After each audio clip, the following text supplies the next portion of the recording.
वो इस ढंग से किया है कि हर फ्लैट में बगैर रोशनी की अनुभूति लोगों को होती है। जी जी। क्रॉस वेंटिलेशन का भी काफी ख्याल रखना होता है जब आप घर तैयार करते हो, तो उसके लिए क्या क्या व्यवस्थाएं हैं यहाँ पर? क्रॉस वेंटिलेशन के लिए हमने जो फ्लैट की डिजाइन किया है उसका डिजाइन इस तरीके से किया गया है कि क्रॉस वेंटिलेशन में एक दूसरे से हर फ्लैट जो है उसमें अलग अलग सेपरेट हमने कॉर्नर बनाया है। और हमारा सिंगापुर सिटी का जो 90 डिग्री से घूम करके पूरा जो प्रोजेक्ट है एक अलग कंसेप्ट में बना हुआ है, जो कि ज्यादातर बिल्डिंग सीधे बनती है। हमारे एक गोल स्टाइल में लिया है हमने सिंगापुर सिटी, कर्व स्टाइल में हमने सिंगापुर सिटी को डेवलप करने का प्रयास किया है, जिससे कि हर फ्लैट में रोशनी पर्याप्त, क्रॉस वेंटिलेशन और हवा पानी की सुविधाएं बराबर उसमें पूरा रहे, ये हमने उसमें प्रयास किया सिंगापुर जी। घर जो है वो माता पिता के लिए तो जरूरी होता ही है, खासकर बच्चों के लिए भी काफी ज्यादा जरूरी होता है, बच्चों की भी चीजों का ख्याल रखना पड़ता है। तो अगर एंटरटेनमेंट की बात करें, एक अपार्टमेंट में, एक गैलेक्सी में एक जो एंटरटेनमेंट की मनोरंजन की सुविधाएं होती है उसके लिहाज से अगर बात करें तो क्या है आपके प्रोजेक्ट में सुविधाएं?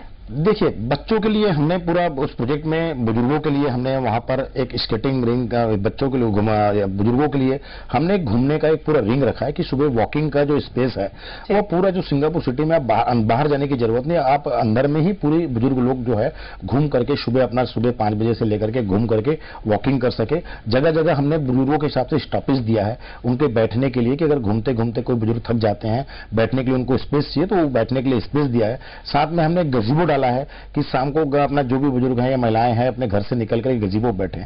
और बच्चों के लिए हमने वहां पर अलग से एक प्लेग्राउंड एरिया दिया है, जो कि हमारा 10% एरिया हमने प्लेग्राउंड बच्चों के लिए सिर्फ सेपरेट बनाया है, जिसमें हर प्रकार के बच्चों के लिए झूला, स्केटिंग और जितने बच्चों के लिए गेम होता है वो हमने उसमें सिंगापुर सिटी में 10% हमने डालने का प्रयास किया है। बिल्कुल सुबोध जी, आपसे बातें जो है वो इसी तरह जारी रहेंगी। हमारे साथ लगातार बने हुए सिंघानिया बिल्डकॉन ग्रुप के सीएमडी सुबोध सिंघानिया जी। ब्रेक के बाद जब लौटेंगे तो उनसे जानेंगे कि इंटरनेशनल रियल एस्टेट का जो बिजनेस होता है उसमें क्या क्या कठिनाइयां आती हैं और खास करके क्या क्या फायदे होते हैं जब आप उन्हें आगे लीड करो। तो Harshit Icon City, a project by Singhania Buildcon Group, building lifestyle since 1993.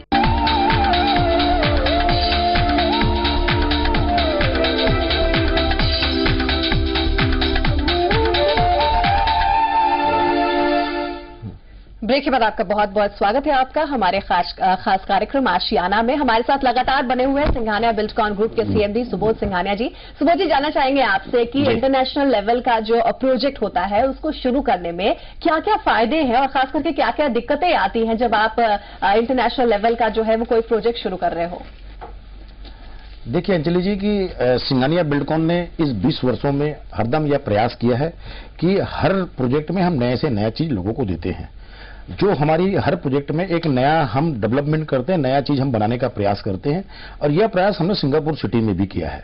Singapore city में यह प्रयास किया है कि इंटरनेशनल जो भी सुविधाएं होती है वो सुविधाएं हमने सिंगापुर सिटी में डालने का प्रयास किया है। जैसे सुविधाएं में हमारे जो सिंगापुर सिटी के जो लॉबी है वो पूरी एयर कंडीशन लॉबी है, एयर कंडीशन लॉबी है। और साथ में उसमें जो लिफ्ट है हमने 2 लिफ्ट दिया है, 2 स्टेयर केस दिया है, और उसमें 2 लिफ्ट, 2 एयर मतलब स्टेयर दिया है। साथ में हमने एयर कंडीशन लॉबी दिया है। और साथ में पहला ऐसा प्रोजेक्ट है छत्तीसगढ़ में जिसमें कि बेसमेंट पार्किंग और ग्राउंड फ्लोर